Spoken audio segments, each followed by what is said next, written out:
Kieran, what is your idea or opinion on caffeine? Caffeine's pretty great. I never used to drink caffeine before, but then ever since I started working, my dad introduced me to it, and I sort of got addicted to it.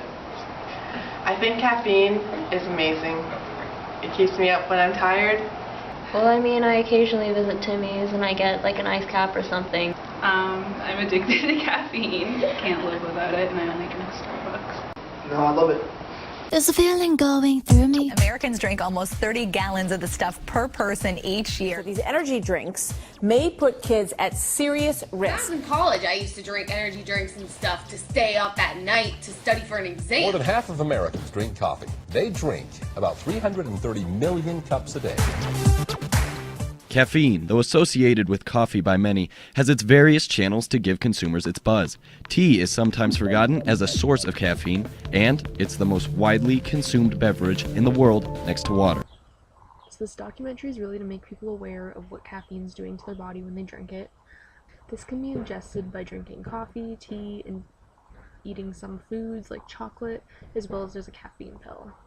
Why is it so stimulating? How does it work? Basically, it tricks your brain into thinking that you're not tired. Caffeine, known to chemists as 1,3,7-trimethylxanthine, is actually similar in structure to naturally occurring molecules in our body called adenosines. Adenosine bonds to receptor cells in the brain, which in turn has a calming effect on the entire nervous system, and that makes you sleepy.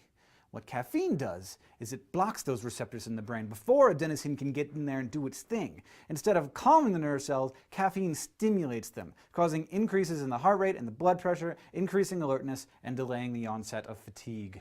Within about an hour of consuming caffeine, your body will begin to feel awake and energized. But the only downside is, once it's worn off, you crash. You get sleepy, drowsy, and you're just falling asleep at that point. There isn't really a downside to drinking caffeine. The only downside would be crashing. But since it is a drug, there is an overdose. But the overdose limit is really high and pretty hard to meet.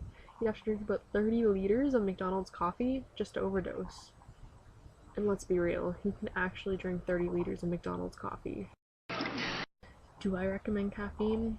Of course. If there is really no downside, what is there to lose? It'll help you stay awake for a project, exam. I recommend it. So that pretty much concludes the end of this documentary. But all I have to say is drink up, kids.